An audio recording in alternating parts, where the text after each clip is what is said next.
The Curse That Wasn't Mine, Section 1. Let me tell you how my life went from fairytale perfect to a dumpster fire in the span of 3 weeks. All because I had a baby. His name's Liam, and the second he took his first breath in that hospital room, I swear the world felt like it glowed. Mark, my husband, was crying like a baby himself, gripping my hand so tight I thought he'd break a bone. His parents, Martha and Richard, were hovering by the bassinet, cooing about how Liam had Richard's eyes and Martha's stubborn chin. We were a family, you know, the kind you see in those stupid grocery store magazines where everyone's smiling and holding pumpkin spice lattes. Then the first shoe dropped. It was 4 days after we brought Liam home. Richard, who'd worked at the same construction company for 28 years, got called into the boss's office and handed a pink slip, something about budget cuts, but Martha didn't buy it. She stood in our kitchen that night, arms crossed, staring at Liam like he was a bug she wanted to squish. "This ain't no coincidence," she said, her southern drawl thick with suspicion. Mark tried to laugh it off. "Mom, come on, it's just bad timing." But I saw the way he glanced at Liam too, like he was half believing her. I should have put my foot down then, should have told Martha to keep her superstitious garbage to herself, but I was exhausted.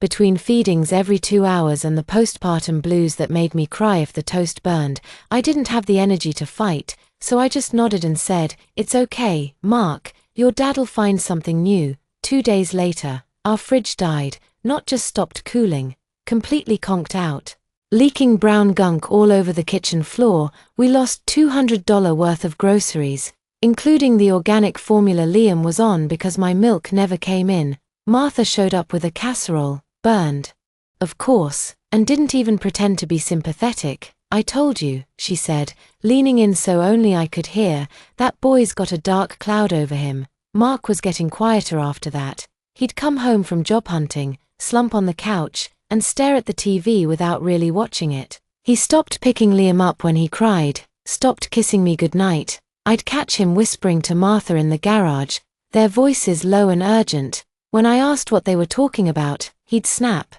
"Nothing, Sarah, just adult stuff." The worst part, Liam was perfect. He slept through the night by week 2, gurgled when I tickled his toes, and had this little smile that made my heart feel like it was gonna burst.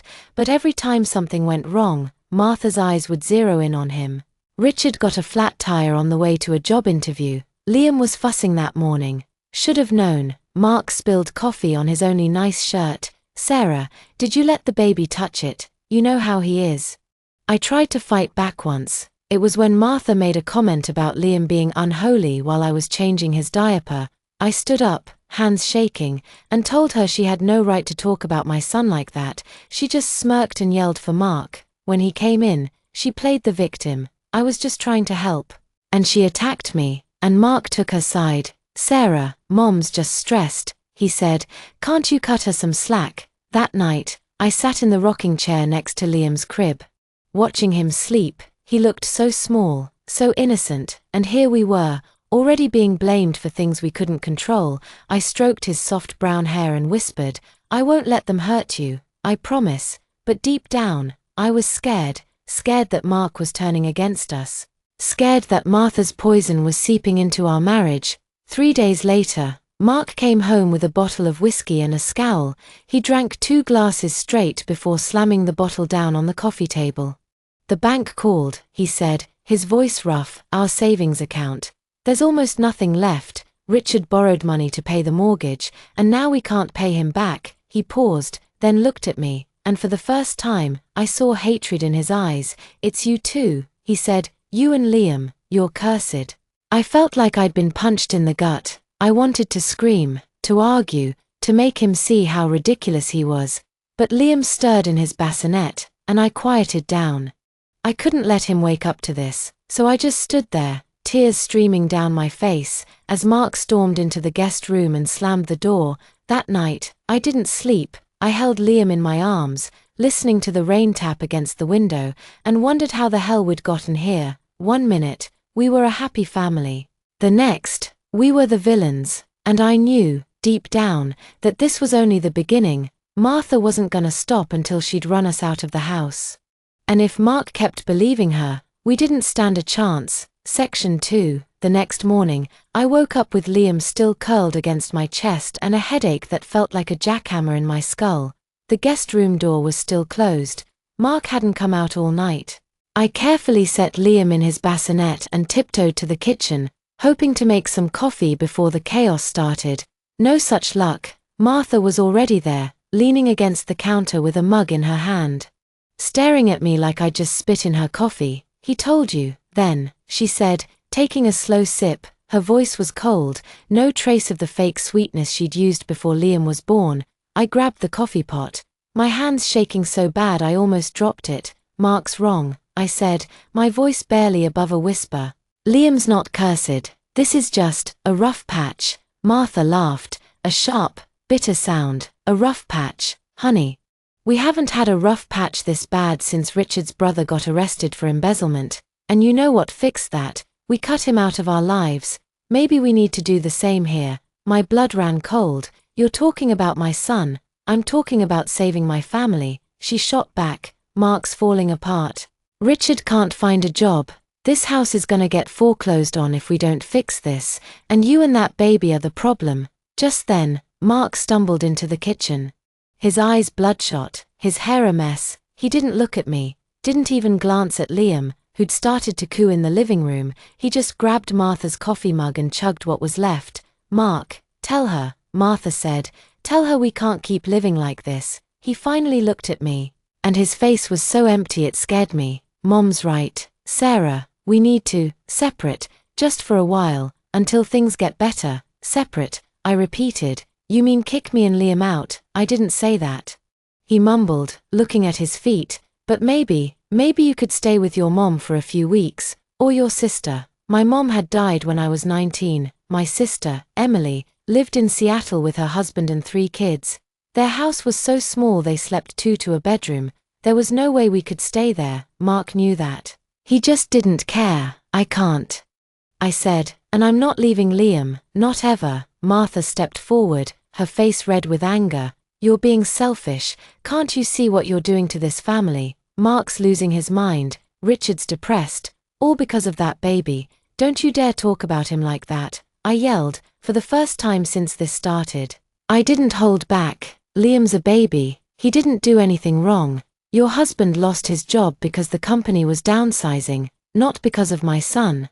The fridge broke because it was 10 years old. This is just bad luck, not a curse." Mark flinched like I'd hit him. "How can you be so blind, Sarah? All this stuff started when Liam was born. That's not a coincidence." "It is a coincidence," I screamed. "And if you can't see that, then you're the one who's blind." Liam started crying then, loud, terrified sobs that cut through the argument. I ran to him, picking him up and holding him close, whispering soothing words in his ear. Martha and Mark just stood there, watching us, like we were strangers. That day, the silence in the house was worse than the yelling. Mark spent the day in the garage, working on his old pickup truck that hadn't run in years. Martha sat in the living room, watching soap operas and ignoring me when I walked through. When I tried to make Liam's bottle, I found that the formula was gone. Martha had thrown it away, she said, because it was probably cursed too. I had to run to the grocery store with Liam in his car seat, using the last $20 in my wallet to buy more. That night, I put Liam to bed and sat on the couch, waiting for Mark to come inside. When he finally did, around 10, he didn't sit next to me. He stood by the door, his hands in his pockets. "Mom talked to the pastor," he said. He said we need to cleanse the house. But he can't do it if you and Liam are here." I stared at him. "You're seriously listening to a pastor, Mark? We're not even religious. I don't know what to believe anymore," he said, his voice breaking. "I just know that I can't keep living like this. I'm scared, Sarah, scared we're gonna lose everything." I stood up, walking over to him. I wanted to hug him, to beg him to snap out of it, but when I reached for his hand, he pulled away. "Don't," he said, "just think about what I said. For me, for the family." He went back to the guest room and closed the door. I stood there for a long time, listening to Liam's soft breathing from the nursery. The house felt cold, even with the heater on, like we were already gone. And I knew, in that moment, that the man I'd married, the man who'd cried when our son was born, was gone too, replaced by someone who believed in curses more than he believed in us. Section 3. 2 weeks later, Mark's investment went up in smoke. He'd borrowed $10,000 from Martha's sister, money she'd saved for her retirement, to put into some crypto scheme his buddy at the bar was pushing. I'd begged him not to do it. It's a scam, Mark, I'd said, showing him articles about people losing their life savings, but he'd just brushed me off. You don't know what you're talking about, he'd snapped. This is our way out, our way to fix everything. When he found out the scheme was a fraud, he came home and punched a hole in the living room wall. Liam was napping, and the noise woke him up, making him scream. I ran to get him, and when I came back, Martha was standing over Mark, patting his back and glowering at me like I'd personally stolen the money. See, she yelled, this is what happens when you keep that curse around. Mark would have never made a stupid mistake like this if you and that baby weren't clouding his judgment. That's not true, I shouted. He made a mistake because he was desperate. Because you've been filling his head with this curse garbage. Richard, who'd been quiet for weeks, spoke up then. Sarah, maybe you should go, just for a little while, until we get this sorted out. His voice was sad, not angry, but that almost made it worse. He'd always been the calm one. The one who'd defended me when Martha was being too harsh. Now even he was turning on us. Before I could respond, Martha let out a scream. She'd been walking to the kitchen, and her foot slipped on the tile. Liam had spilled some formula earlier, and I hadn't gotten a chance to wipe it up. She fell hard, grabbing her leg and yelling in pain. Mark called 911, and when the paramedics arrived, they said she'd broken her ankle. As they loaded her onto the stretcher, she pointed at me, her face contorted in rage. It's her fault, that baby's fault. Get them out of my house. That was the breaking point. When Mark came home from the hospital that night, he didn't even look at me. He just walked into the living room, sat down, and said, Mom's right. You and Liam have to go. Go where? I asked, my voice numb. I was so tired of fighting, tired of crying, tired of feeling like a stranger in my own home. I don't care, he said. Stay with a friend, a shelter. I don't want you here anymore. Not until the curse is gone. There is no curse, I screamed, but it was like talking to a wall. Mark just stared at the TV, his jaw tight. Richard sighed. We can't kick them out into the street. Mark, that's not right. Then what do you suggest? Mark snapped. We keep them here and watch Mom end up in a wheelchair. Watch us lose the house. I can't do it. Dad, I won't. They argued for an hour. I sat on the couch, holding Liam, who'd fallen asleep in my arms. Finally, Richard came over to me, his face grim. We have a compromise, he said. You and Liam can stay, but you have to move up to the attic. No coming down unless it's to feed the baby or use the bathroom, and you can't talk to Mom when she gets home. She's too stressed. The attic, it was small, dark, and full of boxes of old Christmas decorations and Mark's childhood toys. There was no heat, no air conditioning, just a single bulb hanging from the ceiling. It was basically a closet. That's not fair, I said. Liam's a baby. He needs sunlight. He needs space. Take it or leave it, Mark said, not looking at me. I had no choice.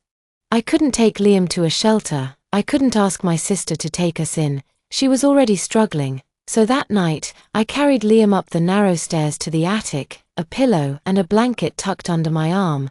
Mark didn't help me. Richard didn't either. They just stood in the hallway and watched. Like I was moving out of their lives for good. The attic was freezing, even with the blanket wrapped around us. Liam shivered. I held him close, rubbing his back to warm him up, and whispered, I'm sorry, baby, I'm so sorry, he gurgled, reaching up to touch my face, and I felt a little better. At least he still loved me. At least he didn't see me as a curse. That night, I didn't sleep. I listened to the floor creak below me, to Mark and Richard talking in low voices. I heard Martha when she came home the next day, her crutches tapping on the floor. Her voice shrill as she asked if the curse was still there. I heard Mark tell her we were in the attic, and I heard her say, good, let them rot up there. For the next few days, we lived like prisoners. I'd sneak down to the kitchen at 5 a.m. to make Liam's bottle, hoping no one was awake. I'd change his diaper on the floor of the attic, Using wet wipes I'd stashed in my bag, I'd hold him up to the small dormer window so he could see the sunlight, even if it was just for a few minutes. Mark never came up to see us, not once. Richard came up once, bringing a can of soup and a bottle of water. He didn't say anything, just handed me the stuff and left. I could see the guilt in his eyes, but he didn't have the courage to stand up to Martha or Mark. One night, Liam had a fever. He was burning up, crying so hard he couldn't catch his breath. I ran down the stairs, begging Mark to take us to the hospital. He was sitting on the couch, watching a football game. He didn't even look at me. "Call a taxi," he said. "I don't have any money," I screamed. Martha, who was sitting next to him, sneered. "That's not our problem. You made your bed with that curse. Now lie in it." I stood there, Liam in my arms, feeling more than I ever had. Finally, Richard stood up. "I'll take you," he said. He grabbed his keys and led me to the car. On the way to the hospital, he didn't say a word, but when we got there, he handed me $50 for the copay, he said. Then he drove away, leaving me standing in the parking lot with my sick baby. Liam had an ear infection. The doctor gave him antibiotics and told me to keep him warm and hydrated. When we got back to the house, I carried him up to the attic and lay down with him, holding him tight. He fell asleep quickly. His small hand curled around my finger. I stared at the ceiling, listening to the sounds of Mark and Martha laughing downstairs. They were watching a movie, eating popcorn. Like nothing was wrong, like their grandson, their son's child, wasn't sick and freezing in the attic, like I wasn't falling apart. In that moment, I knew the attic wasn't a compromise. It was a way to make us leave, to make us give up. And I almost did. I almost picked up Liam and walked out into the night, not caring where we went. But then Liam stirred, mumbled something in his sleep, and snuggled closer to me. I couldn't give up, not for him. Section 4. We stayed in the attic for a month. A month of cold nights, stolen meals, and silence. The only bright spot was Liam. He didn't care that we were living in a glorified closet. He didn't care that his dad never held him or that his grandma called him a curse. He just cared that I was there, that I fed him, that I kissed his forehead when he cried. Every morning, I'd wake up before everyone else and carry Liam down to the bathroom to give him a sponge bath. The water was cold. Martha had started turning off the hot water at night to save money, but Liam would giggle when I splashed him, his little legs kicking in the sink. After his bath, I'd make his bottle and sit on the kitchen floor, feeding him while I listened to the house wake up. Mark would stumble in around 7 a.m., grab a cup of coffee, and leave without saying a word. He never looked at Liam, never asked how he was. It was like we didn't exist. Richard would come in a little later, give me a small smile, and sometimes slip me a granola bar or a $5 bill. He never stayed long, though. Martha would always call him from the living room, her voice sharp, and he'd hurry away. Martha spent most of her time in the living room, watching TV and yelling at the nurses who came to change her bandages. She'd yell at me if I took too long in the bathroom, yell at me if Liam cried too loud, yell at me if I so much as looked at her. One day, I was carrying Liam down the stairs to get some water, and she threw a remote at me. It missed my head by inches, hitting the wall behind me. "Get that thing away from me," she screamed. "I don't want it breathing the same air as me." I ran back up to the attic, my hands shaking, and held Liam close. He didn't cry. He just looked up at me with those big brown eyes and smiled, like he knew I needed it. That smile became my lifeline. On the days when I wanted to scream, when I wanted to give up, I'd look at that smile and remember why I was fighting. The attic was full of Mark's old things, boxes of his high school trophies, his baseball cards, his childhood stuffed animals. One night, when Liam was asleep, I dug through a box labeled Memories and found a photo album. It was from our wedding. There was Mark, grinning like an idiot, holding my hand as we walked down the aisle. There was Martha and Richard, smiling and hugging us. There was all of us, together, looking so happy. I started crying, not because I was sad about the past, but because I was angry. Angry that Mark had let his mom turn him against me, angry that Richard didn't have the backbone to stand up for us, angry that we'd gone from that happy couple in the photo to strangers living in the same house.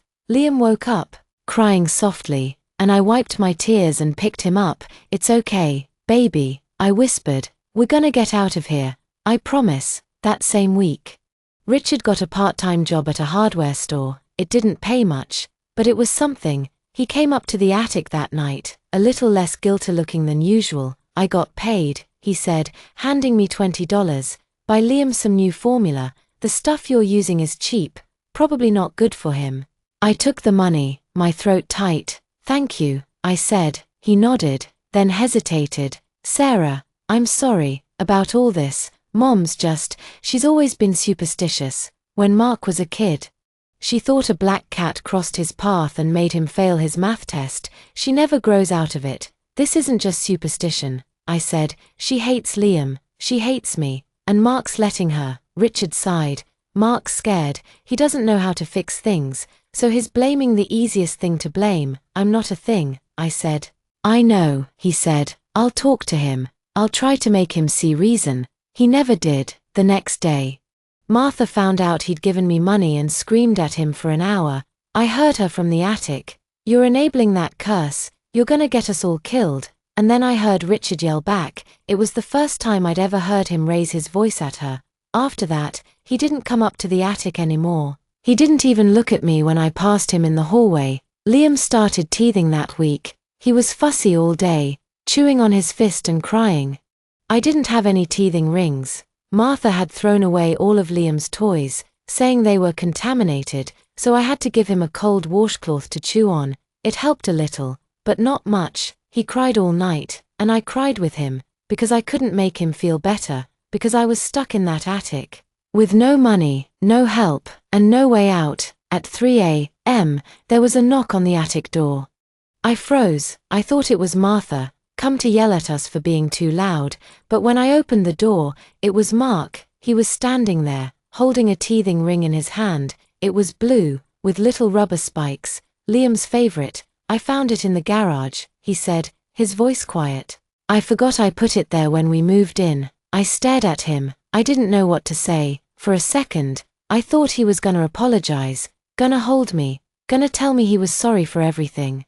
But he just handed me the teething ring and turned to leave. "Make him be quiet," he said. "Mom's sleeping." I closed the door and sat down on the floor, Liam in my arms. I gave him the teething ring, and he immediately started chewing on it, his cries quieting down. I stared at the door, tears streaming down my face. That was it. That was the closest he'd come to being my husband in a month. A teething ring and a demand to be quiet. I knew then that there was no fixing this.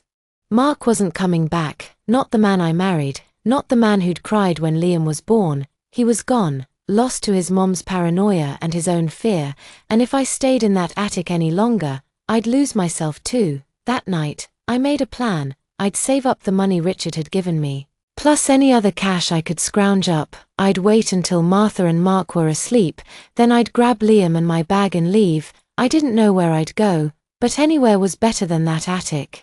Anywhere was better than being treated like a curse. Section 5. The plan lasted 3 days. 3 days of hiding $5 here, $10 there, of sneaking extra granola bars into my bag, of watching the clock and waiting for the right moment. But Martha must have sensed something. Or maybe she just got tired of having us around, even if we were locked in the attic. Either way, she didn't give me a chance to run. It was a Saturday afternoon. Liam was napping, and I was sitting on the floor, folding the few clothes we had, when I heard the attic door creak open. I looked up, expecting to see Richard with a snack or a few dollars, but it was Mark, and Martha, leaning on her crutches, right behind him. "Wake him up," Martha said, her voice cold. "Martha, maybe we should talk about this," Mark started.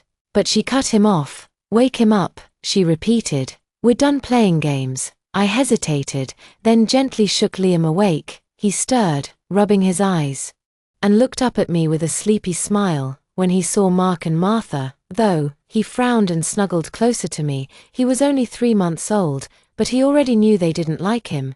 "Kids are smarter than you think. We've made a decision," Martha said, leaning against the doorframe so we couldn't get out. "You have 2 choices, Sarah." My heart was pounding. I held Liam tight, my arms shaking. "What?" "Choice 1. You leave Liam here. We'll take care of him. Send him to live with my sister in Georgia. She's got a farm, plenty of space. He'll be out of our hair, and the curse will lift, then you can come back, we'll forget all this ever happened. I stared at her, horrified. You want me to abandon my son? It's for his own good, she said, like she was talking about the weather. And for hours, he's not happy here. Sarah, you can see that. Liam, as if on cue, started crying. I rocked him back and forth, whispering, shush. Baby, it's okay. Choice 2, Martha continued, ignoring the crying. You take the baby and leave, for good, no coming back, no calling, no nothing. We'll sign the divorce papers tomorrow, you'll get nothing. No alimony, no child support, nothing, because you're the one who's breaking up the family. I looked at Mark. He was staring at his feet, his hands in his pockets. Is this what you want? I asked him. My voice was so quiet, I barely heard it myself. He didn't look up. It's the only way, he mumbled, for everyone but us, I said. Martha laughed. You think anyone cares about you too? You're a curse, Sarah, a walking, talking curse. The sooner you realize that, the better. I stood up, Liam in my arms. I was so angry, so hurt, that I could barely breathe, but I didn't yell. I didn't cry. I just looked at them, at the two people who were supposed to love me and my son, and said, I'm not a curse, and neither is Liam. This isn't our fault. You're just too scared to admit that you're the ones who messed up. Save it, Martha said. What's your choice? I didn't hesitate. I'm taking Liam, and we're never coming back. Mark finally looked up. There was a flicker of something in his eyes. Regret, sorrow, but it was gone before I could be sure. Sarah, don't be stupid. You have no money, no place to go. You'll end up on the streets. I'd rather be on the streets with my son than in this house with you, I said. Martha smiled. Like she'd won. Good, then get out, now. I grabbed my bag, just a small duffel with a few of my clothes and Liam's onnesses, a blanket, and the teething ring Mark had given me, and headed for the door. Martha moved her crutches just enough to let me through. As I walked down the stairs, I heard her say to Mark, good riddance. Now we can finally fix this. Richard was sitting on the couch, watching TV. He looked up when I walked through the living room, and his face fell. Sarah, you don't have to do this. Let me talk to them again. It's too late, I said. Tell Martha I hope her ankle heals, and tell Mark, tell him he'll regret this someday. He nodded, his eyes filled with tears. I didn't wait for him to say anything else. I walked out the front door and into the cold October air. It was raining. Not a light drizzle, but a cold, hard downpour. I pulled the blanket tighter around Liam, shielding him from the rain, and started walking. I didn't know where I was going. I didn't have a car. Mark had taken the truck to work. I didn't have a phone. Martha had broken it a week earlier, saying curses don't need phones. I had $47 in my pocket, a bag of clothes, and my son. That was it. I walked for an hour, my shoes soaking wet, my teeth chattering. Liam fell asleep in my arms, his face pressed against my chest. I passed a few houses, a gas station, a diner, but I didn't stop. I didn't want anyone to see me like this, dirty, wet, homeless. I didn't want anyone to know that I'd failed, that my husband had kicked me out, that my own family had called me a curse. Finally, I stopped under a bus stop shelter. I sat down on the bench, pulled Liam onto my lap, and started crying, not quiet tears, but loud, ugly sobs. I cried because I was scared, because I was cold, because I didn't know how I was going to feed my son tomorrow, because the man I'd loved more than anything had turned his back on me. Liam woke up, startled by my crying, and started crying too. I held him close, rocking him back and forth, and whispered, I'm sorry, baby, I'm so sorry. I'll fix this, I promise. But I didn't know how. I didn't have any family left, no friends in town. All my friends were Mark's friends.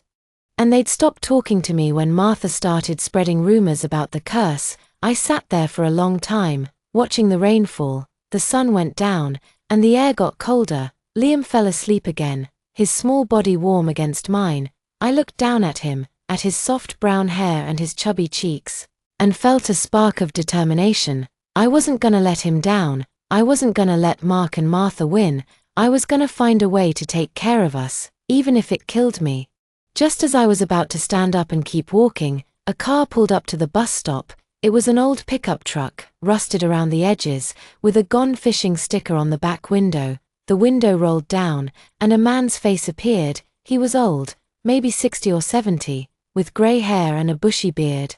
He smiled at me, and his eyes were kind. "You look like you could use a ride," he said, "and a warm cup of coffee. You and that little one." I hesitated. I didn't know this man. For all I knew, he was dangerous, but I was cold. I was hungry. I had nowhere else to go. "Who are you?" I asked. He laughed. "Name's Grady, Grady Wilson. I knew your dad, Sarah, John Taylor. We used to fish together every Saturday." My dad, I hadn't thought about him in years. He'd died when I was 20, from a heart attack.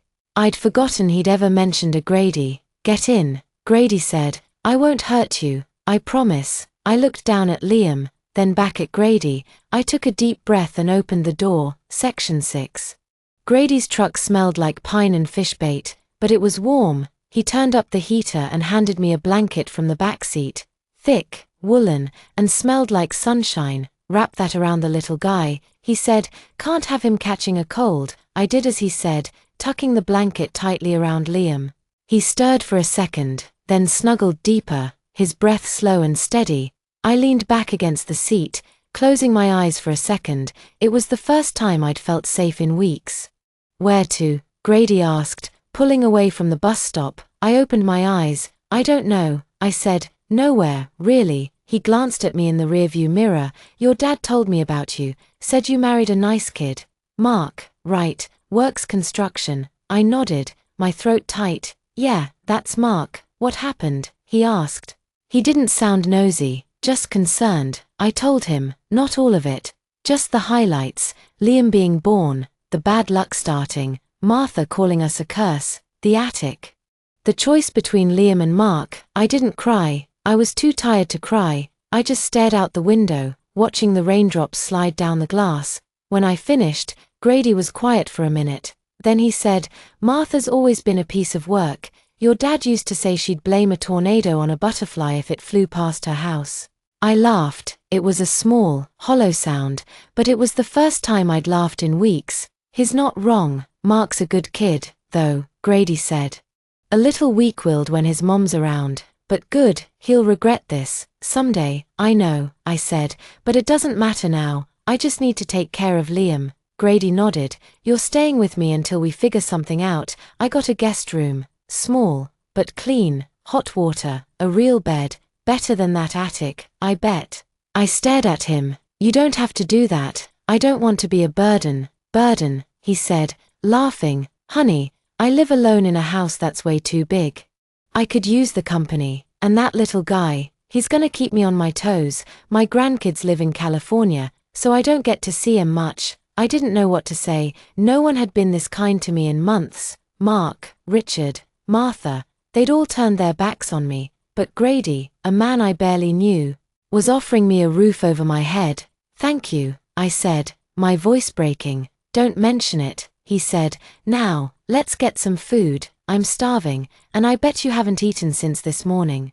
He pulled into a diner on the edge of town. Maggie's Diner, the sign said, neon and flickering. It was small, with red vinyl booths and a jukebox in the corner. A waitress with pink hair and a name tag that said Lola waved at Grady as we walked in.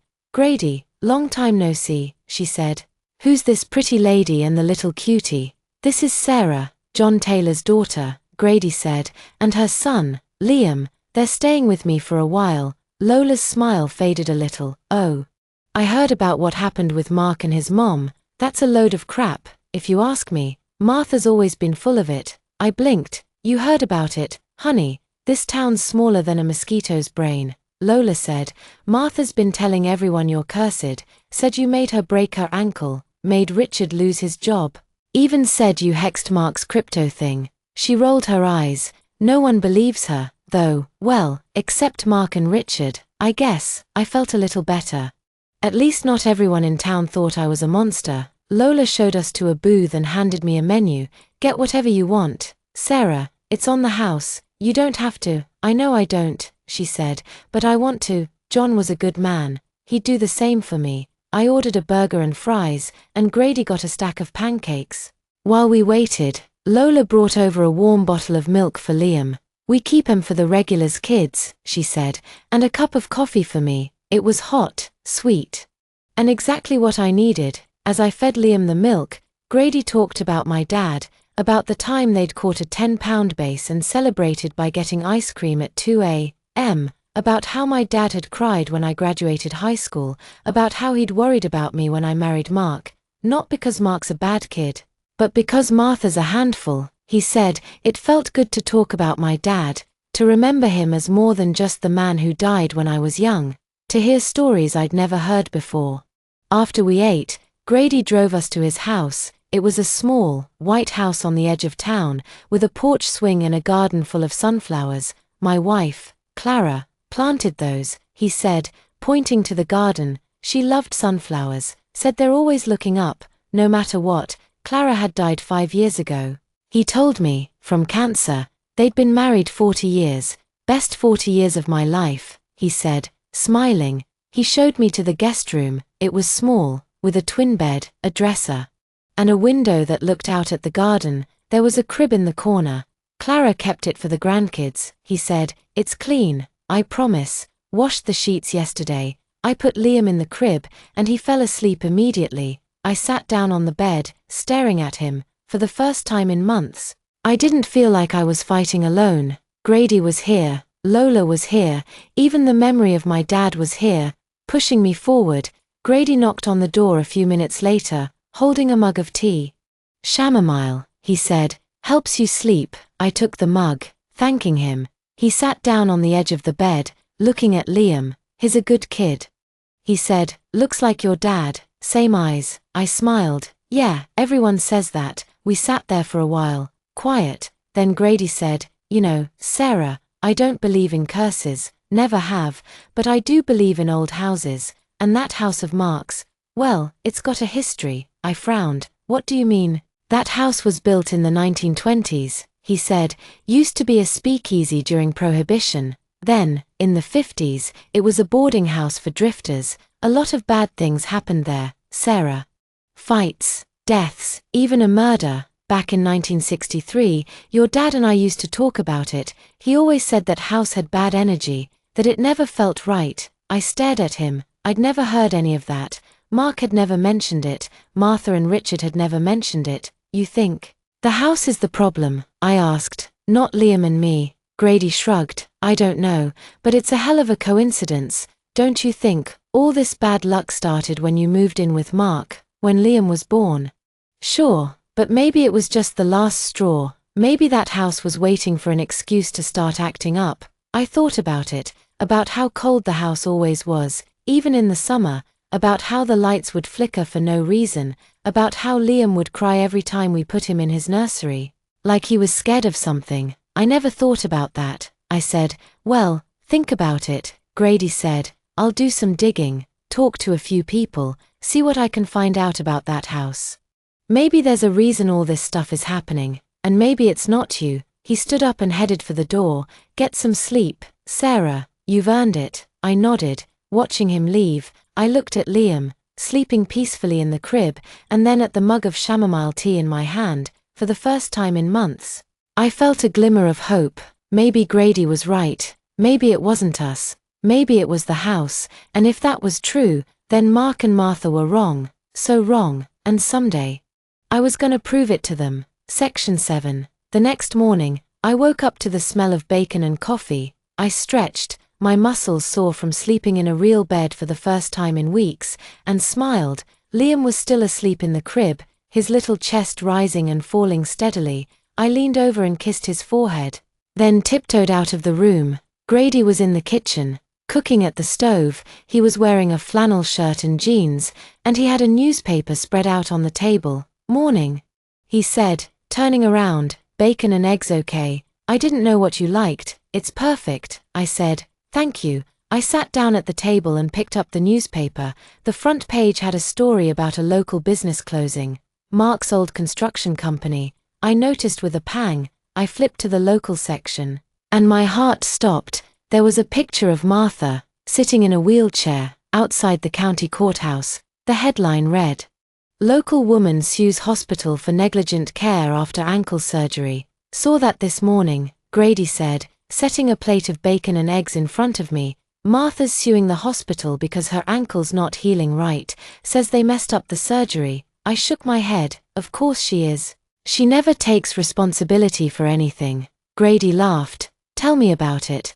But hey, speaking of Martha, remember what I said last night about the house? I did some digging this morning.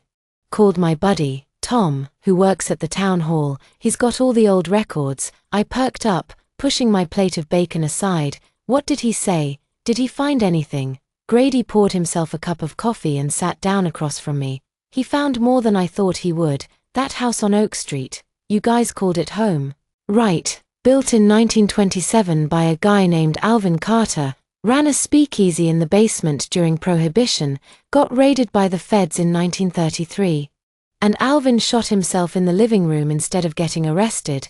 That's the first death there. My stomach turned. I'd sat on that living room couch 100 times, never knowing what had happened there. Mark never told me that.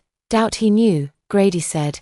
Tom said the records were buried in the archives. Anyway, after Alvin died, the house changed hands a bunch of times. In the 50s, it was a boarding house run by a woman named Mabel Higgins.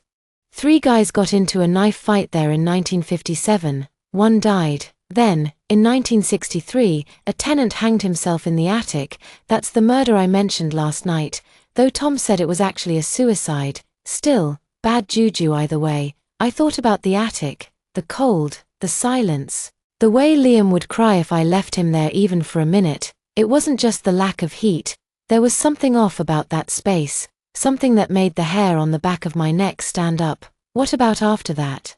When did Martha and Richard buy it? 1985, Grady said. Got it cheap, too. Tom said the previous owner was desperate to sell. Said the house gave him the creeps. He moved to Florida within a week of closing. Martha and Richard did some renovations. But Tom doesn't have any records of them hiring a cleanup crew or a pastor to bless the place. Most people who buy old houses with that kind of history do at least something to clear the energy. Not them, though. Probably thought it was a waste of money. It made sense. Martha was cheap. She'd argue with the grocery store clerk over a nickel. The idea of paying someone to bless a house would have made her laugh. But what if that's why all the bad luck was happening? What if the house was just festering, with no one addressing its past? Liam started crying from the guest room, pulling me out of my thoughts. I stood up to go get him, but Grady waved me off. I'll get him.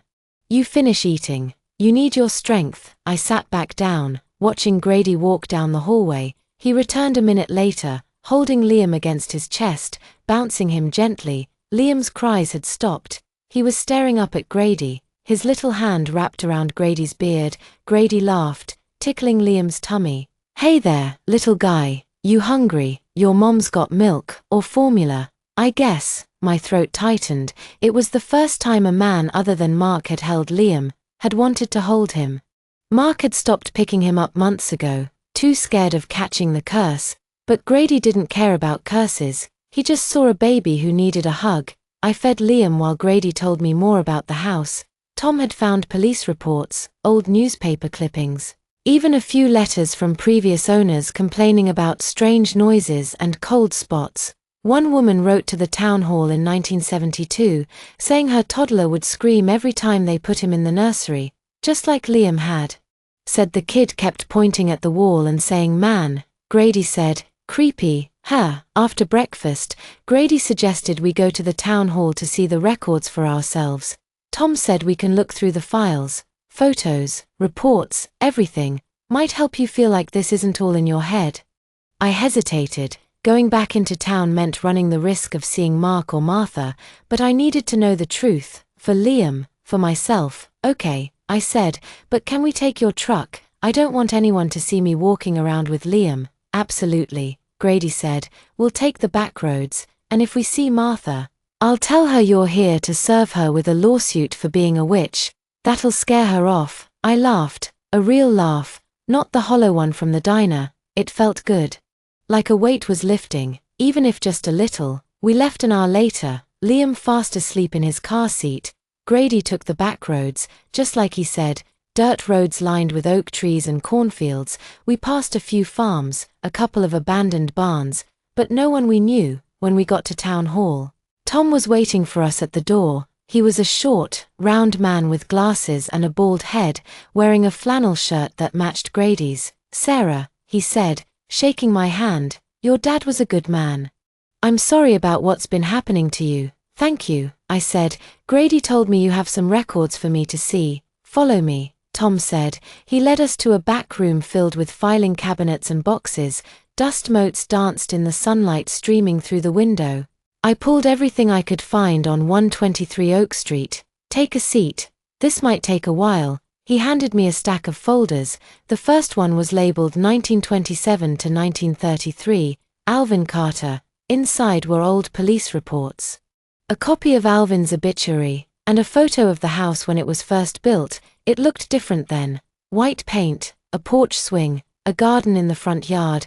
Martha had painted it gray and ripped out the garden, replacing it with a concrete patio. "Saves on maintenance," she'd said. The next folder was for the boarding house years. There were police reports from the knife fight, graphic details about blood on the floor, the victim's name, James Miller, 28 years old. There was a letter from Mabel Higgins, the owner, begging the town to help her. She said she couldn't keep tenants because the house was haunted. The town had ignored her. The third folder was the one that made my blood run cold. It was labeled 1963, Suicide, Arthur Bennett. Inside was a coroner's report, a police photo of the attic, the same attic we'd lived in, and a handwritten note from Arthur Bennett. I picked it up, my hands shaking. "I can't take the noise anymore," it read.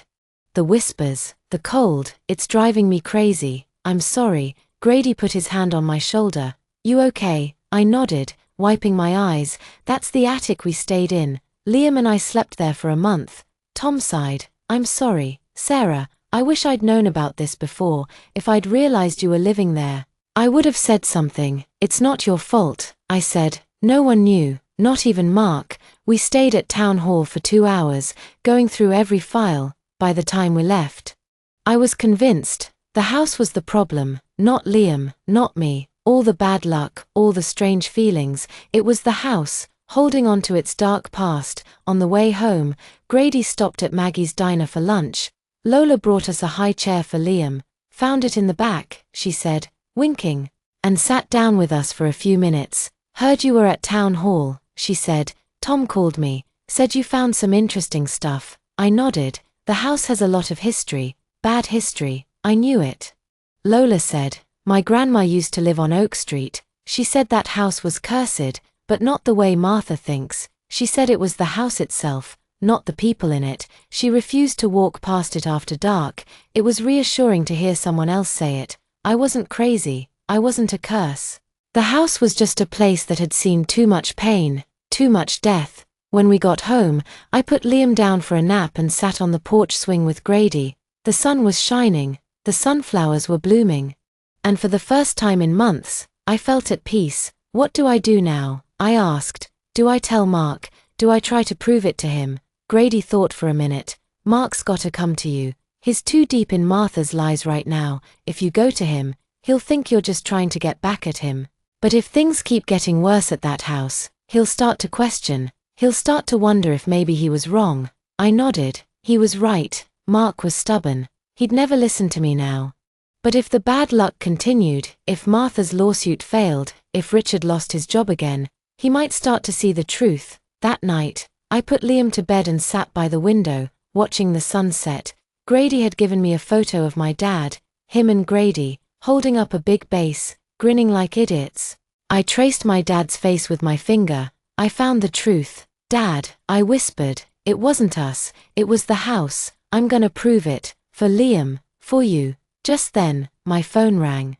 I'd forgotten Grady had lent me an old flip phone. "In case of emergencies," he said. I picked it up, seeing a number I didn't recognize. I hesitated, then answered. "Sarah." It was Richard. His voice was shaky, almost desperate. "It's Richard. You need to come home, now. Something's happened to Mark." My blood went cold. I gripped the phone so tight my knuckles turned white. "What happened? Is he hurt? Where is he?" "He's in the house," Richard said, his voice cracking. Locked himself in the attic, won't answer the door. We heard a loud thud a few minutes ago. Martha's screaming, I don't know what to do, please, Sarah. He kept muttering your name before he went up there, said he needed to fix what he did. The attic, of course it was the attic. That cursed space where Arthur Bennett had hanged himself, where Liam and I had been trapped like prisoners. I could picture it. The single bare bulb swinging, the boxes stacked high. The cold that seeped into your bones no matter how many blankets you had. I'm on my way, I said, hanging up before Richard could say anything else. Grady was in the living room, reading a book. He looked up when I ran in, his brow furrowed. What's wrong? That was Richard, wasn't it? It's Mark, I said, grabbing my coat off the couch. He's locked himself in the attic. Richard heard a thud. I have to go. Grady stood up immediately, grabbing his keys off the coffee table. I'm coming with you. You're not going back there alone. But Liam, he's asleep, and he's safe here, Grady said, cutting me off. I'll leave the door unlocked, and Lola's only 5 minutes away if you need her. Now let's go. The faster we get there, the better. We ran to Grady's truck, the night air sharp against my cheeks. He peeled out of the driveway, taking the back roads again but driving twice as fast. My hands were shaking in my lap. I didn't know if I wanted Mark to be okay or not.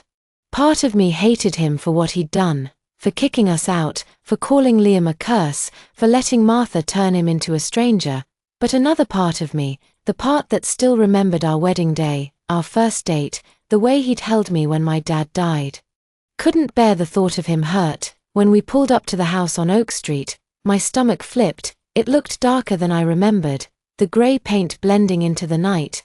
Martha was on the front porch, pacing back and forth in her wheelchair, screaming obscenities at the front door. Richard was standing next to her, his head in his hands, looking like he'd aged 10 years in the past hour. There you are, Martha shrieked when she saw me. This is your fault.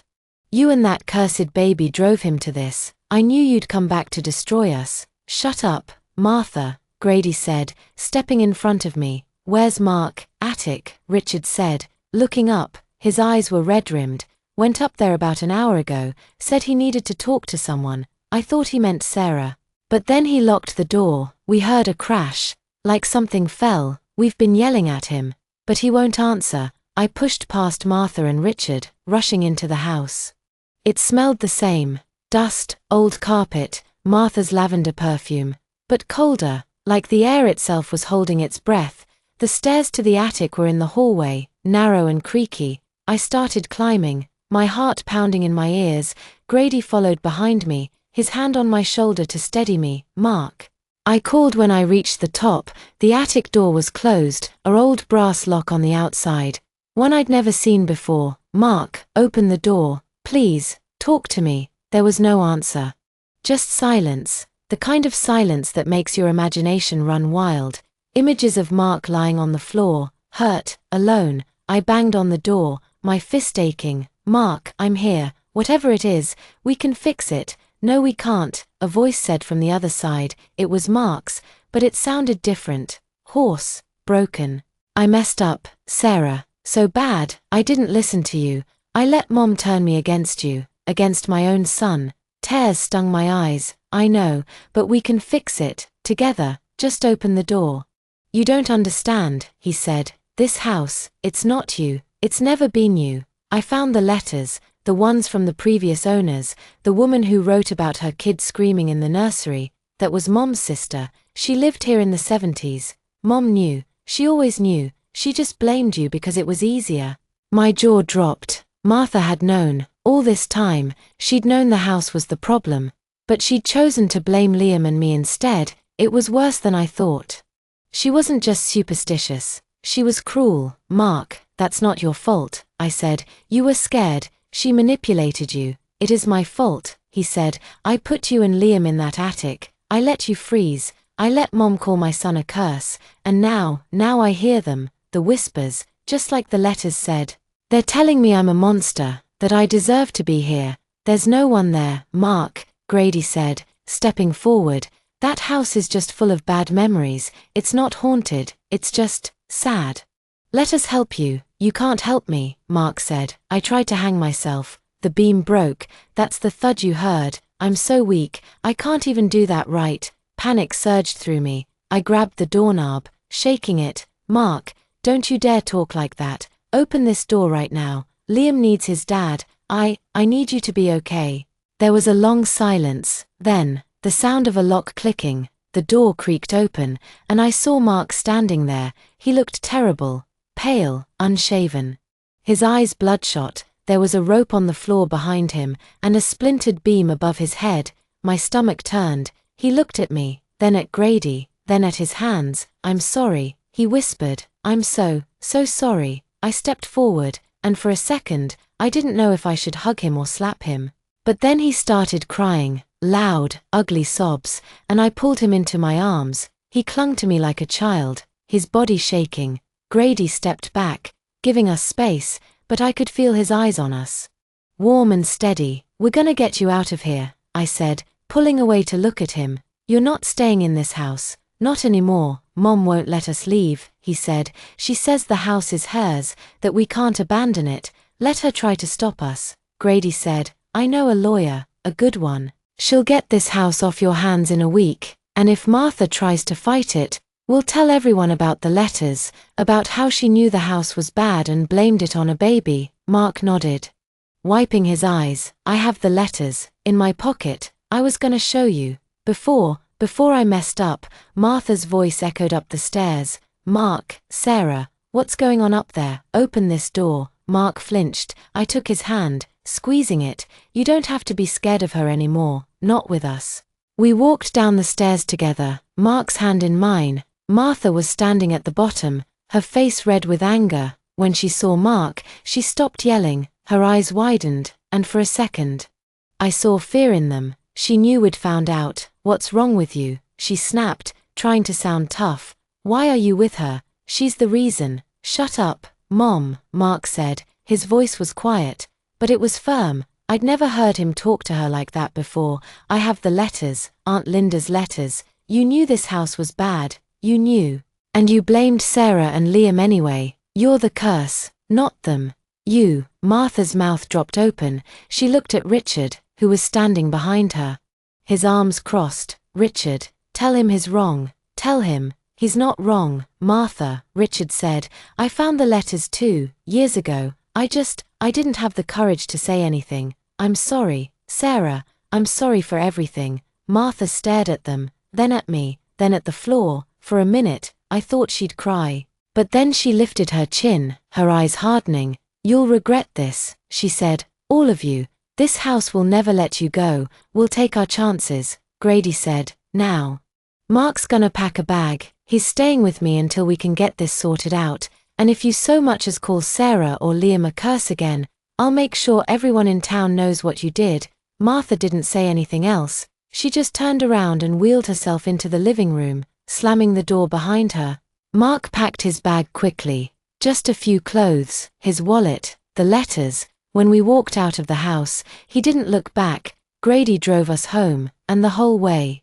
Mark held my hand. He didn't say much, but he didn't let go. When we got to Grady's house, Liam was still asleep. Mark stood by the crib, staring at him, his eyes filled with tears. His perfect, he whispered. I missed him so much. I put my hand on his back. He's gonna need time to trust you again. We both are. I know, he said. I'll wait, however long it takes. I'll go to therapy. I'll get a job. I'll do anything. Just don't give up on me. I looked at him. At the man I'd loved since I was 18. The man who'd hurt me so badly but was finally starting to wake up. I thought about the attic, the letters, Martha's cruelty. I thought about Liam's smile, Grady's kindness, Lola's coffee, and I knew, I won't give up on you, I said, but you have to earn it, every day. He nodded, turning to hug me. Outside, the sun was starting to rise, painting the sky pink and orange. The sunflowers in Grady's garden were turning toward it, just like Clara had said. Always looking up, no matter what. We still had a long way to go. Martha would fight the sale of the house. Mark would have to face his demons. Liam would have to learn to trust his dad again. But for the first time in months, I wasn't scared, because we were together, and this time, we were fighting for each other. Grady walked into the room, holding 3 mugs of coffee. He handed us each one, then looked at Liam, sleeping peacefully in his crib. "You know what your dad used to say," he said, smiling. "The best things in life come after the worst storms." I looked at Mark, who was smiling through his tears, at Liam, who was snoring softly, at Grady, who'd saved us when we had nowhere else to go, and I smiled too. He was right. The storm was over. Now, it was time to grow. The first week Mark stayed with us was quiet. He slept on the couch, woke up before dawn to make coffee, and spent hours sitting by Liam's crib while the baby napped. He didn't try to hold Liam right away, just watched him, like he was afraid one wrong move would make everything fall apart. When Liam cried, he'd freeze, looking to me for permission before handing me a burp cloth or a pacifier. It was awkward, stilted, but it was a start. Grady gave us space, but he was always there, leaving extra bacon on the plate for Mark, asking him to help fix the leaky faucet on the porch, talking to him about fishing like they were old friends. Men bond over fixing things. Grady told me one morning while we watched Mark hammer a nail into the porch rail, "He needs to feel useful, like he's earning his place here."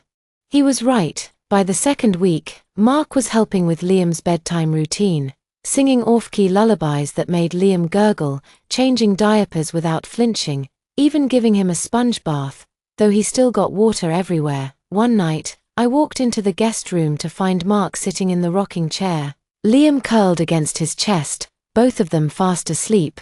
I stood in the doorway for a long time, crying quiet tears.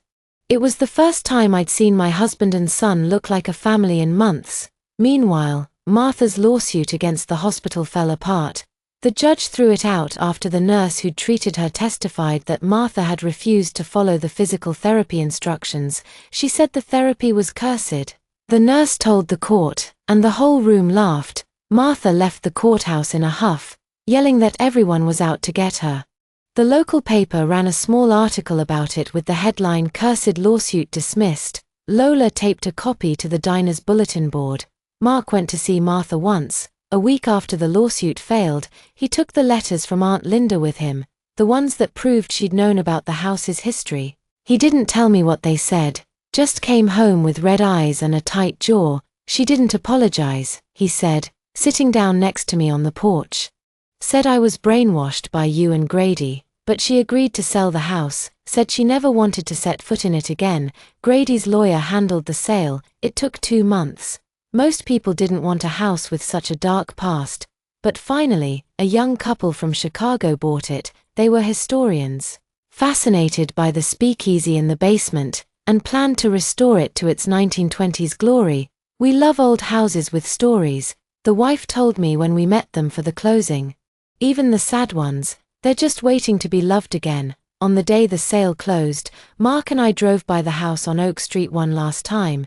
The new owners were already there, hanging a welcome sign on the porch. The gray paint was gone, replaced with fresh white, and they'd planted sunflowers in the front yard, just like Grady's. Liam, who was 6 months old by then, banged his tiny fist on the car window, cooing at the flowers. "I'm sorry I didn't see it sooner," Mark said, reaching for my hand. "Sorry I let Mom make me believe you were the problem. That house, it was like a weight on all of us, and I took it out on you." I squeezed his hand. "I know, and I'm sorry I didn't fight harder for us. I was so tired." "We're both sorry," he said, "but we can be better, together."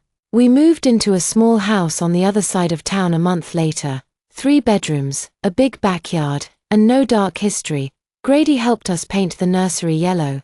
Lola gave us a hammer-down high chair, and even Richard stopped by with a housewarming gift, a wooden mobile he'd made himself, with little sunflowers hanging from it. "I'm proud of you, son," he told Mark, clapping him on the back, "and I'm sorry I didn't stand up for you 2 sooner. I'll spend the rest of my life making that up." Martha never came to visit. She moved in with her sister in Georgia, and we only heard from her once. A Christmas card with a photo of her and her sister's dog. No note. Mark taped it to the fridge anyway. "For closure," he said. 6 months later, on a sunny Saturday morning, we had a barbecue in the backyard. Grady was at the grill, cooking burgers and telling stories about my dad. Lola brought a peach pie that made Liam's eyes roll back in his head. Richard helped Mark hang a swing set for Liam, And when they finished, Mark lifted Liam into the swing and pushed him gently. Liam laughed so hard he snort laughed, and Mark laughed too, a real, loud laugh that made my heart feel full. I sat on the porch steps, watching them, and Grady sat down next to me. He handed me a cold lemonade, and we watched the sun shine on the sunflowers in the backyard. Your dad would be proud, he said, of you, of Mark, of that little guy. I nodded, wiping a tear from my eye. I know. He always said sunflowers were tough, that they could grow through anything. Grady smiled. Just like you, that night, after Liam was asleep. Mark and I sat on the porch swing, holding hands. The house was quiet, except for the crickets outside and Liam's soft snoring upstairs. You know what I realized today, Mark said, leaning his head against mine. The curse wasn't real, but the love was. Even when I forgot it, it was still there. I kissed his cheek. I know. Love's tougher than any curse, tougher than any old house, tougher than anything. He pulled me closer, and we sat there for a long time, watching the stars come out. Somewhere in the distance, a dog barked, a screen door slammed, Liam stirred, then went quiet. It was perfect, messy, ordinary. Hours, the storm had passed, and we were growing. Together, Liam turned 2 on a crisp autumn day, the kind where the leaves crunched underfoot and the air smelled like cinnamon and wood smoke. We had a party in the backyard, small, just Grady, Lola, Richard, and a few of the regulars from the diner who'd become like family. Mark spent a week building a playhouse for Liam, painting it bright blue with yellow sunflowers on the door. He'd asked Grady for tips, which made my heart swell. Lola brought a cake shaped like a truck, Liam's current obsession, and Richard gave him a wooden train set he'd carved himself, his hands still a little shaky but his smile proud. He's got your dad's hands, Grady said, nodding at Richard as we watched Liam push the train across the grass. John could carve anything. Birds, boats, little soldiers, spent hours teaching me once, but I never had the knack. I smiled, watching Mark kneel down to help Liam stack the train cars. He'd come so far, gone to therapy every week for a year, gotten a steady job at a construction company downtown, and never missed a bedtime. He still flinched when Martha's name was mentioned, but he'd stopped letting her ghost hang over us. When she'd called last Christmas, begging for money, he'd told her no. Calmly, firmly, and without guilt. I have a family to take care of now, he'd said, and I'd squeezed his hand afterward, proud beyond words. Liam ran over to us, his cheeks pink from running, and held up a train car. Daddy build, he yelled, pointing at Mark. Sunflower house too. Mark laughed, picking him up and spinning him around. That's right, buddy, for my favorite guy. After the party, when everyone had left and Liam was asleep, Mark and I sat on the porch swing, just like we had that night after we'd brought him home from the Oak Street house. He pulled me close, and I could smell his cologne, something woodsy, the same one he'd worn on our first date. I never thought we'd get here, he said, his voice quiet. When I locked myself in that attic, I thought I'd ruined everything, that I'd never get to see him grow up, never get to hold you again. I kissed his jaw. But you did, you fought, you changed. Because of you, he said, and Grady, and Lola, everyone who refused to let me give up. He paused, then said, Richard told me he's thinking of moving to Florida, says he's tired of the cold, and he wants to be near his sister. I raised an eyebrow. Really? I didn't know he had a sister there. Neither did I, Mark said, laughing. Says he's been talking to her on the phone for months. Mom found out and called him a traitor. He said it was the best compliment she'd ever given him. We sat there for a while, watching the stars. A few weeks later, we helped Richard pack his truck. Martha didn't come to say goodbye. She'd stopped talking to him after he'd refused to side with her against us. But he didn't seem to mind. He hugged Mark tight, then knelt down to hug Liam. You be good to your mom and dad, he said, his voice thick, and if they ever give you trouble, you call me. I'll drive back up here and set 'em straight. Liam nodded, hugging Richard's neck. Bring seashells, he asked. Richard had told him about the beaches in Florida. A whole bucket, Richard promised, and I'll come visit for Christmas. We'll build a snowman, even if it's just a small one. As we watched his truck drive away, Mark took my hand. He's gonna be okay, he said. We all are. Winter came and went, and spring brought rain and new flowers in the backyard.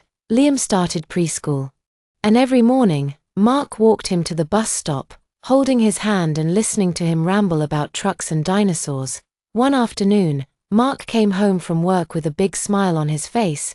"We got the contract," he said, "the one for the community center downtown. I'm gonna be the foreman."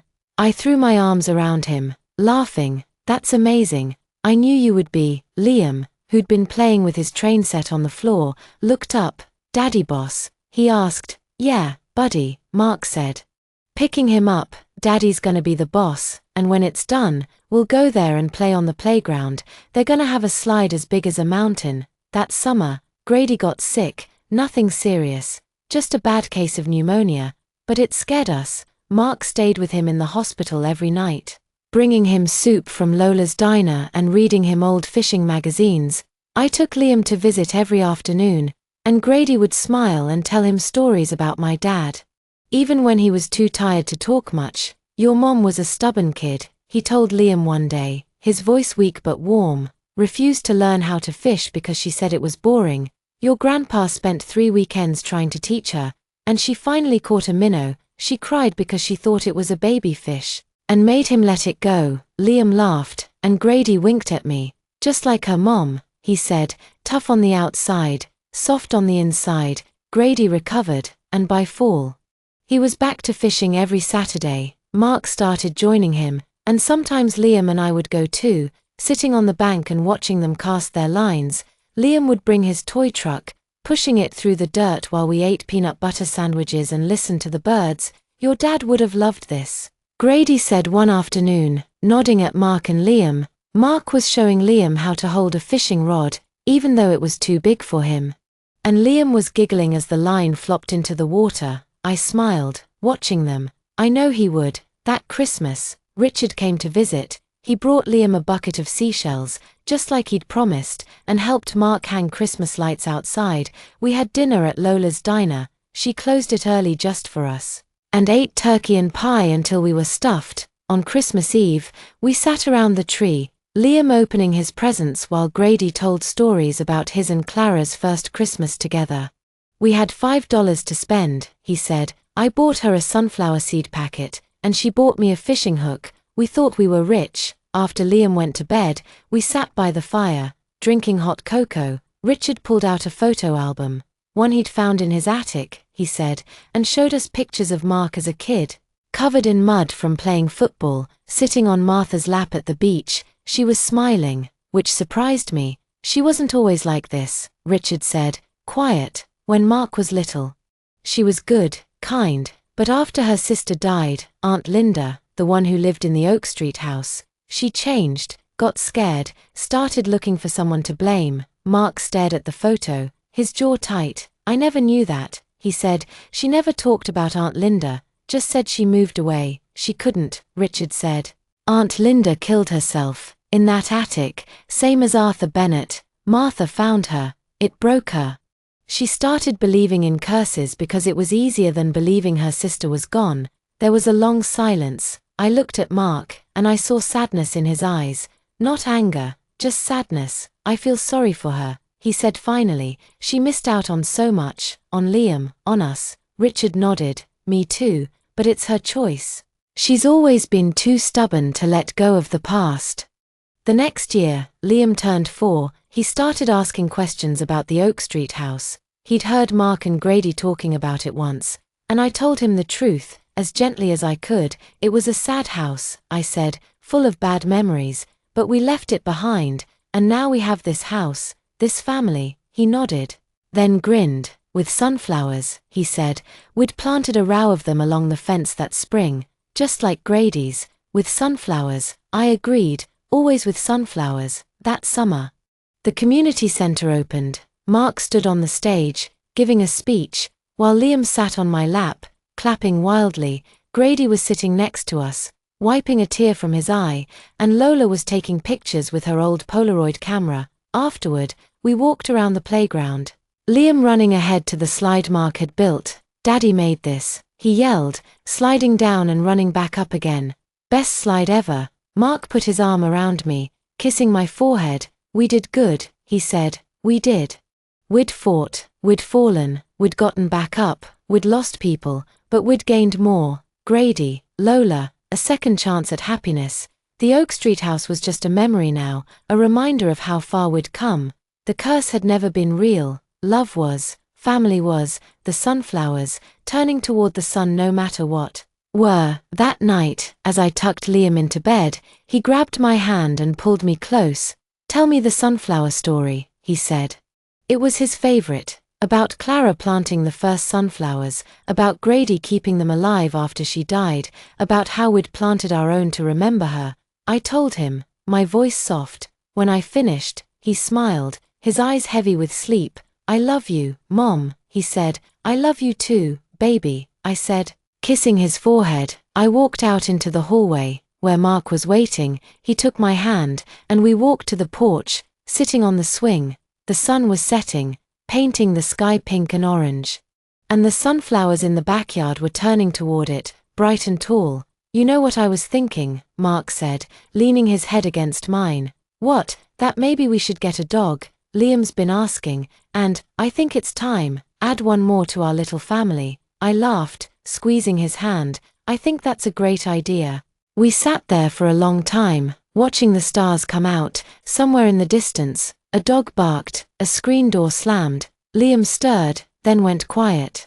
It was perfect, messy, ordinary. Hours. The storm had passed, we'd grown, and we were just getting started.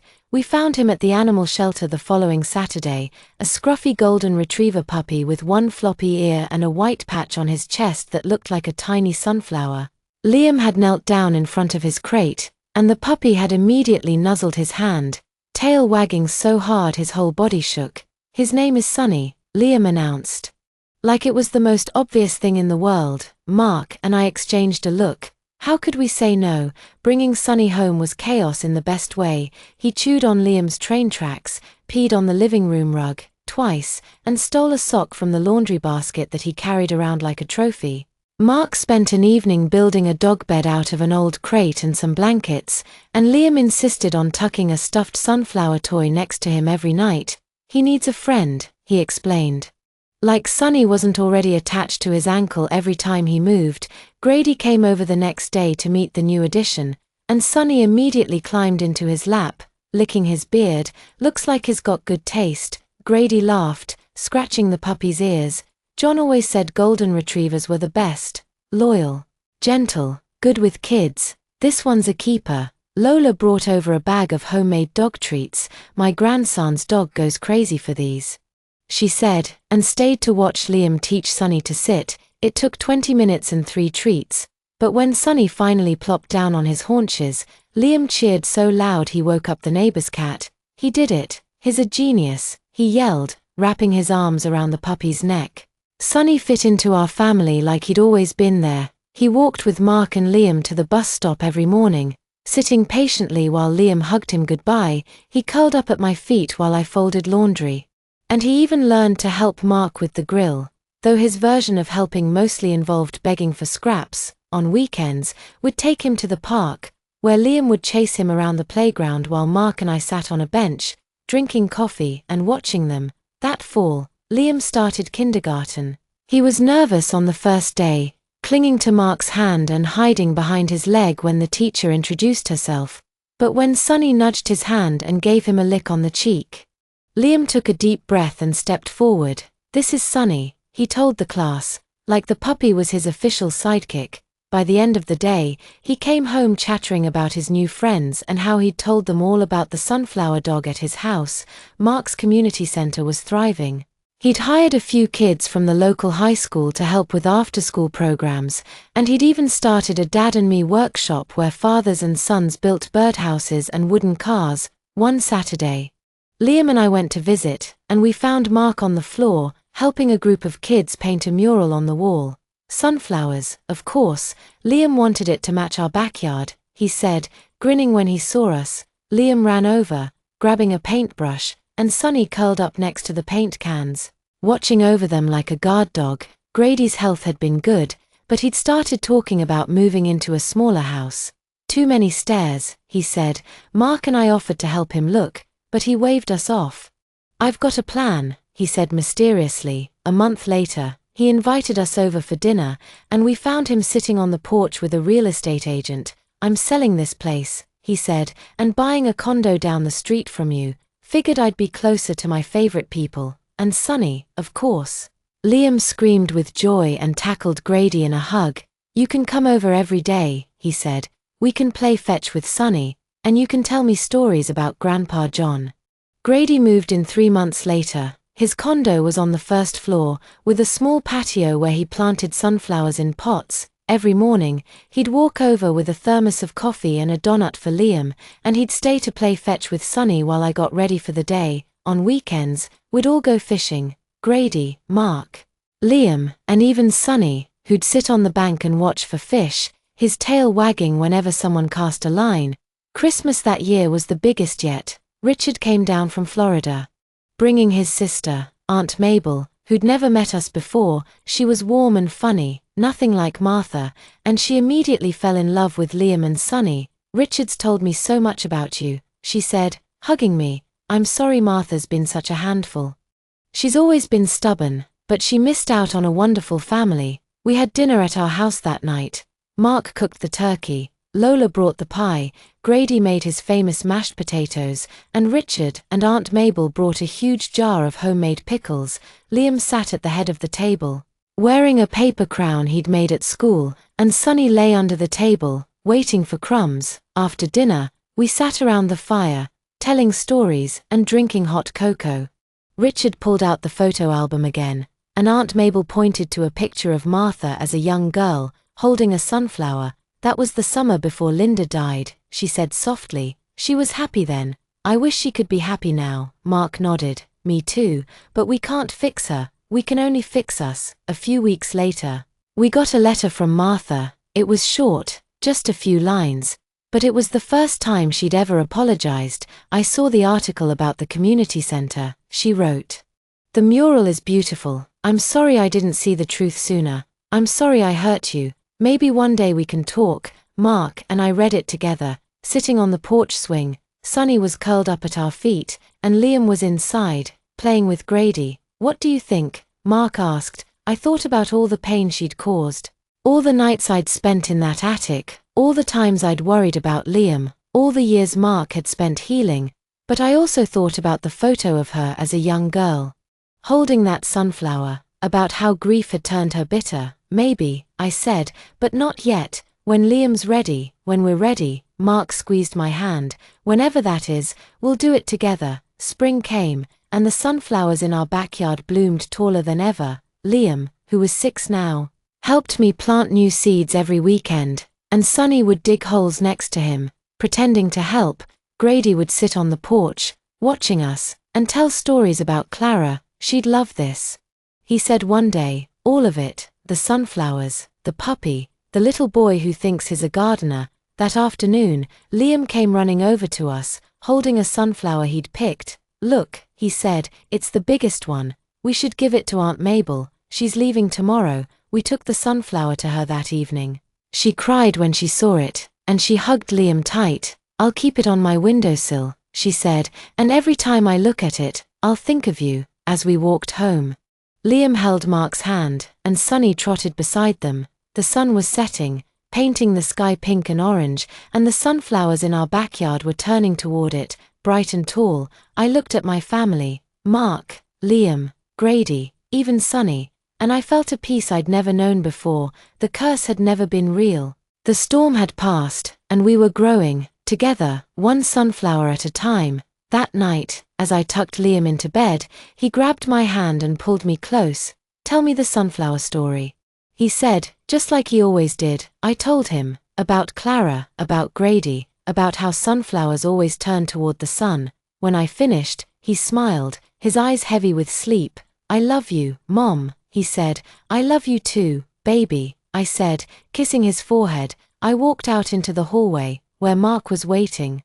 He took my hand, and we walked to the porch, sitting on the swing. Sunny curled up at our feet, and Grady was sitting on his patio next door, watching the stars. Somewhere in the distance, a dog barked, a screen door slammed. Liam stirred, then went quiet. It was perfect, messy, ordinary. hours, and we were just getting started. Alright, that's the end of today's story. If you enjoyed this video, please subscribe. We'll keep updating with more exciting stories. And we look forward to seeing you next time.